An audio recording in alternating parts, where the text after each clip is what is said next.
എല്ലാവർക്കും നമസ്കാരം. പ്രാർത്ഥനാ വേൾഡിലേക്ക് സ്വാഗതം. അപ്പോൾ ഇന്നത്തെ വീഡിയോയിലും എല്ലാവർക്കും തന്നെ യൂസ്ഫുൾ ആവുന്ന കുറച്ച് ടിപ്സാണ് കേട്ടോ കൊണ്ടുവന്നിട്ടുള്ളത്. അപ്പോൾ എല്ലാവരും വീഡിയോ സ്കിപ്പ് ചെയ്യാണ്ട് കാണാം, എന്നിട്ട് അഭിപ്രായങ്ങളൊക്കെ അറിയിക്കുക. അപ്പോൾ നമുക്ക് ഇന്നത്തെ ടിപ്സ് എന്തൊക്കെയാണെന്ന് പെട്ടെന്നൊന്ന് കാണാം.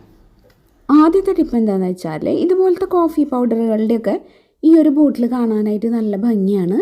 അപ്പോൾ നമ്മൾ ഇതുപോലത്തെ പൗഡറൊക്കെ കഴിയുമ്പോൾ ഈ ബോട്ടിലൊക്കെ കഴുകി എടുത്ത് വയ്ക്കാറുണ്ട്. അപ്പോൾ അങ്ങനെ ചെയ്യുമ്പോൾ ഈ കോഫിയുടെയൊക്കെ ഒരു സ്മെല്ല് ഇതിൽ നിന്ന് പോകാനായിട്ട് കുറച്ച് പാടാണ്. നല്ല സ്ട്രോങ് സ്മെല്ലുള്ള അച്ചാറിൻ്റെ ബോട്ടിൽ, അതുപോലെ ഇങ്ങനത്തെ ബോട്ടിലൊക്കെ നമ്മൾ കഴുകുന്ന സമയത്ത് ആദ്യം ജസ്റ്റ് അതിൻ്റെ ഉള്ളിലത്തെ ഒക്കെ ഒന്ന് നല്ലപോലെ കഴുകി കളയാട്ടോ. എന്നിട്ട് ഇതുപോലെ ആ ബോട്ടിലിൽ കുറച്ച് ചൂടുവെള്ളം എടുക്കുക. എന്നിട്ട് അതിലേക്ക് ഇതാ 2-3 ഗ്രാമ്പൂ. അപ്പോൾ ഇതൊരു ചെറിയ ബോട്ടിലായതുകൊണ്ട് ഞാൻ 2 ഗ്രാമ്പുമാണ് ഇതുപോലെ ഇട്ട് കൊടുക്കുന്നത്. പിറ്റേ ദിവസം ആകുമ്പോഴേക്കും ആ സ്മെല്ലൊക്കെ പോയിട്ടുണ്ടാവും. അപ്പോൾ നമുക്ക് ഈ ഗ്രാമ്പു എടുത്ത് മാറ്റിയിട്ട് വെറുതെ ഒന്ന് ജസ്റ്റ് കുലുക്കി കഴുകി കഴിഞ്ഞാൽ നല്ലപോലെ ഒന്ന് ഉണങ്ങി വരുമ്പോൾ ഒട്ടും തന്നെ സ്മെല്ലുണ്ടാവില്ല. ട്രൈ ചെയ്ത് നോക്കൂ. അതുപോലെ തന്നെ നമ്മൾ സ്ഥിരമായിട്ട് യൂസ് ചെയ്യാത്ത കാസറോളൊക്കെ ഉണ്ടാവുമല്ലോ, എന്നും എടുക്കാത്തതൊക്കെ ആണെങ്കിൽ കഴുകിയൊക്കെ നമ്മൾ എടുത്ത് വയ്ക്കുമ്പോൾ ഇതുപോലെ 2 ഗ്രാമ്പു ഇട്ടിട്ട് അടച്ചു വയ്ക്കുകയാണെങ്കിൽ കാസറോൾ പിന്നെ കുറേ നാൾ കഴിഞ്ഞിട്ട് തുറക്കുമ്പോഴും നല്ലൊരു ഫ്രഷ്നെസ് ഫീൽ ചെയ്യും. ഒരു ഉപയോഗിക്കാതിരിക്കുന്ന ഒരു സ്മെല്ലൊന്നും വരില്ല കേട്ടോ. അതും ഒന്ന് ട്രൈ ചെയ്ത് നോക്കണേ. അടുത്തതായിട്ട് നമ്മൾ വെറുതെ കളയുന്ന മുട്ടത്തോടും അതുപോലെ നൈൽ കട്ടറൊക്കെയാണ് എടുത്തിട്ടുള്ളത്. അപ്പോൾ ഈ ഒരു ടിപ്പ് അറിയുന്നവരുണ്ടെങ്കിൽ താഴെ കമൻറ്റ് ചെയ്യൂ കേട്ടോ. അപ്പോൾ ഞാൻ ഈ നൈൽ കട്ടർ ഇതേപോലെ ഒന്ന് ഈ ഒരു മുട്ടത്തോട് കട്ട് ചെയ്യാനായിട്ട് എടുക്കുകയാണ്. അപ്പോൾ നമ്മുടെ നൈൽ കട്ടറിൻ്റെയൊക്കെ ഒരു മൂർച്ച കുറഞ്ഞു തുടങ്ങിക്കഴിഞ്ഞാൽ ഇതുപോലെ ചെയ്ത് കൊടുത്താൽ മതി. അപ്പോൾ പെട്ടെന്ന് തന്നെ അതിൻ്റെ ഒരു മൂർച്ചയൊക്കെ കൂടി കിട്ടും. അപ്പോൾ വല്ലാതെ മൂർച്ച പോയിട്ടുള്ളതാണെങ്കിൽ കറക്റ്റ് ആവാനായിട്ട് ബുദ്ധിമുട്ടാണ്. കുറച്ചൊക്കെ കുറഞ്ഞ് വരുന്ന സമയത്ത് തന്നെ നമ്മൾ ഇതുപോലത്തെ ടിപ്സൊക്കെ ചെയ്യുകയാണെങ്കിൽ ഒരുപാട് കാലം നമുക്ക് ഇതന്നെ യൂസ് ചെയ്യാൻ പറ്റും കേട്ടോ. അപ്പോൾ കുറച്ച് സമയം കഴിയുമ്പോൾ അത് കറക്റ്റ് ഇങ്ങനെ നല്ലപോലെ കട്ട് ചെയ്യാൻ പറ്റും. അപ്പോൾ അതൊന്ന് ട്രൈ ചെയ്യുക, എന്നിട്ട് അഭിപ്രായങ്ങൾ പറയാം കേട്ടോ. ഇനി അടുത്തൊരു ടിപ്പ് എന്താണെന്ന് വെച്ചാൽ, നമ്മുടെ വീട്ടിലുള്ള ബക്കറ്റ് അതുപോലെ കപ്പ് ഇതൊക്കെ പൊട്ടിക്കഴിഞ്ഞാൽ അധികം പഴക്കമില്ലാത്തതൊക്കെ ആണെങ്കിൽ നമുക്ക് സങ്കടമാണ് അല്ലേ, അത് പൊട്ടിയാലോ എന്ന് ഓർത്തിട്ട്. അപ്പോൾ നമുക്ക് അങ്ങനെയൊക്കെ പൊട്ടിയാൽ അതെങ്ങനെ കറക്റ്റാക്കി എടുക്കാമെന്ന് കാണാം കേട്ടോ. അപ്പോൾ ഈ ഒരു ടിപ്പ് നിങ്ങൾ പ്രയോഗിച്ച് കഴിഞ്ഞാൽ പിന്നെ ഇത് കപ്പിൻ്റെ വേറെ ഭാഗമൊക്കെ പൊട്ടിപ്പോയാലും ഈ ഒരു ഹോളിൽ നിന്ന് ഇങ്ങനെ ലീക്കായിട്ട് വെള്ളം വരില്ല, നല്ല സ്ട്രോങ് ആയിട്ട് തന്നെ ഒട്ടും കേട്ടോ. അപ്പോൾ ഞാൻ ഈ ഒരു കപ്പ് എടുത്തിട്ടുണ്ട്. ഇതിൻ്റെ അടിഭാഗം കണ്ടില്ലേ, ഇതേപോലെ ഇങ്ങനെ പൊട്ടിയിട്ടുണ്ട്. അപ്പോൾ കപ്പിനങ്ങനെ കാര്യമായി കേടൊന്നുമില്ല, അതുകൊണ്ട് നമുക്കിങ്ങനെ കളയാൻ തോന്നില്ല. അപ്പോൾ ഞാനിതാ എടുത്തിട്ടുള്ളത് ഇതുപോലെ പൊടിയുപ്പാണ്.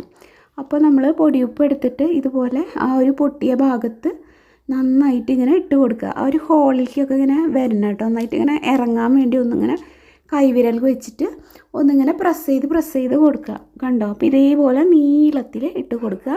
ആ ഒരു ഹോള് കഴിഞ്ഞിട്ടും കുറച്ച് അങ്ങോട്ട് ഇട്ട് കൊടുത്തോളൂ, കുഴപ്പമൊന്നുമില്ല. കണ്ടോ? ഇനി അടുത്തതായിട്ട് സൂപ്പർ ഗ്ലൂവോ അതല്ലെങ്കിൽ ഇതുപോലെ ഏതെങ്കിലും നല്ല സ്ട്രോങ് ആയിട്ടുള്ള ഗം എടുക്കുക. നമ്മുടെ ഫെവിക്കോളൊന്നും എടുക്കരുത് കേട്ടോ. ഇതുപോലത്തെ സ്ട്രോങ് ആയിട്ടുള്ള ഗം എടുത്തിട്ട് അത് ഈ ഒരു ഉപ്പിൻ്റെ മുകളിലൂടെ ഇങ്ങനെ ഒറ്റിച്ച് കൊടുക്കുക. അപ്പോൾ കുറച്ച് നന്നായിട്ട് തന്നെ പിശുക്കൊന്നും ഇല്ലാണ്ട് ഇതേപോലെ ഇങ്ങനെ ഒറ്റിച്ച് കൊടുക്കുക. കണ്ടോ? ഇനി നമുക്ക് കുറച്ച് സമയം വെയിറ്റ് ചെയ്യണം. ഇതൊന്ന് നല്ലപോലെ ഉണങ്ങണ്ടേ. ഇപ്പോഴത്തെ ഇതൊക്കെ നല്ലപോലെ ഉണങ്ങിയിട്ടുണ്ട് കേട്ടോ. ഇപ്പം നല്ല കരിങ്കല്ല് പോലെ ഇങ്ങനെ ഉറച്ചിരിക്കുന്നുണ്ട്. നമ്മളിങ്ങനെ കൈകൊണ്ട് ഇങ്ങനെ ആക്കിയാലൊന്നും അതിങ്ങനെ ഉപ്പ് പൊടി പുറത്തേക്കൊന്നും വരില്ല കേട്ടോ. ആ ഹോളിലൊക്കെ ആ ഒരു ഉപ്പിൻ്റെ ഇങ്ങനെ തരികളൊക്കെ ചെന്നുണ്ടാവും. പിന്നെ അതിനൊരു കോട്ടിംഗ് ആയിട്ട് ഈ ഗമ്മും വന്നിട്ടുണ്ടാവും, അല്ലെങ്കിൽ പിന്നെ ഉപ്പ് ഇങ്ങനെ മെൽറ്റായിട്ട് പോവില്ലേ. ഇനി നമുക്കിതിൽ കുറച്ച് വെള്ളം ഒഴിച്ച് നോക്കാം. അപ്പോൾ ഞാൻ ഇതേപോലെ കുറച്ച് വെള്ളം ഒഴിക്കുന്നുണ്ട്. അപ്പോൾ നിങ്ങൾക്ക് കാണുമ്പോൾ തന്നെ മനസ്സിലാവും, ഒരു തുള്ളി പോലും വെള്ളം താഴോട്ട് പോരുന്നില്ല. കണ്ടോ? അപ്പോൾ ഞാനൊരു പേപ്പർ അടി വെച്ചിട്ട് ഒന്നുകൂടെ കാണിച്ചു തരാം. കണ്ടോ? അങ്ങനെ പേപ്പർ ആകുമ്പോൾ നിങ്ങൾക്ക് നനയുന്നുണ്ടോ എന്ന് കറക്റ്റായിട്ട് മനസ്സിലാവുമല്ലോ. അപ്പോൾ കണ്ടില്ലേ, ഒട്ടും തന്നെ വെള്ളം വരുന്നില്ല കേട്ടോ. അപ്പോൾ നമ്മുടെ ബക്കറ്റോ കപ്പോ എന്താണ് പൊട്ടിയതുള്ളതെന്നുണ്ടെങ്കിൽ ഈ ഒരു ടിപ്പ് യൂസ് ചെയ്തിട്ട് ഒന്ന് ഒട്ടിച്ച് നോക്കൂ കേട്ടോ. അപ്പോൾ ഞാൻ ഈ ഒരു ഐസ്ക്രീമിൻ്റെ ഈ ഒരു പാത്രം ഉണ്ടല്ലോ, ഇതും കൂടെ ഒന്ന് കാണിച്ചു തരാം. അപ്പോൾ ഞാനൊരു കത്തി വെച്ചിട്ട് ഇതേപോലെ ഇങ്ങനെ ഒന്ന് പൊട്ടിച്ച് കൊടുക്കുന്നുണ്ട് കേട്ടോ. ഇനി കണ്ടില്ലേ, ഇതിൽ വെള്ളം ഒഴിക്കുമ്പോൾ ഫുള്ള് നല്ലപോലെ ഇങ്ങനെ ലീക്കാവുന്നുണ്ട്. ഇനി നമ്മൾ നേരത്തെ ചെയ്ത പോലെ തന്നെ കുറച്ച് പൊടിയുപ്പ് എടുത്തിട്ട് ഇതേപോലെ ആ ഹോളിൽ ഇങ്ങനെ ഇട്ട് കൊടുക്കുക.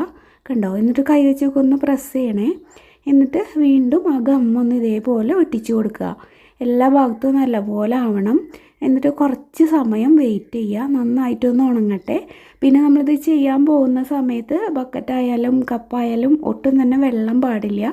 വെള്ളം ഉണ്ടെങ്കിൽ നല്ലപോലെ ഒന്ന് ഉണക്കിയൊക്കെ എടുത്തിട്ട് വേണം ആക്കാനായിട്ട്, അല്ലെങ്കിൽ ആ ഉപ്പിടുമ്പോൾ അതിങ്ങനെ മെൽറ്റായിട്ട് ആകെ ശരിയാവാതെ ഇരിക്കും.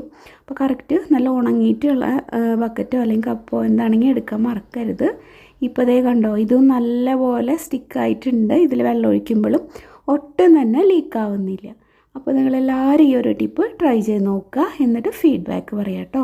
പിന്നെ എനിക്ക് കോൾഡൊക്കെ ആയതുകൊണ്ടാണ് കേട്ടോ സൗണ്ടൊക്കെ ഒന്ന് ആകെ മാറിയിട്ടുള്ളത്. സ്ഥിരമായിട്ട് കാണുന്നവർക്ക് നല്ല വ്യത്യാസം തോന്നുന്നുണ്ടാവും. അപ്പോൾ ഇന്നത്തെ വീഡിയോയിൽ പറഞ്ഞ ടിപ്സൊക്കെ നിങ്ങൾക്ക് യൂസ്ഫുൾ ആയിട്ടുണ്ടാവും എന്ന് വിചാരിക്കുന്നു.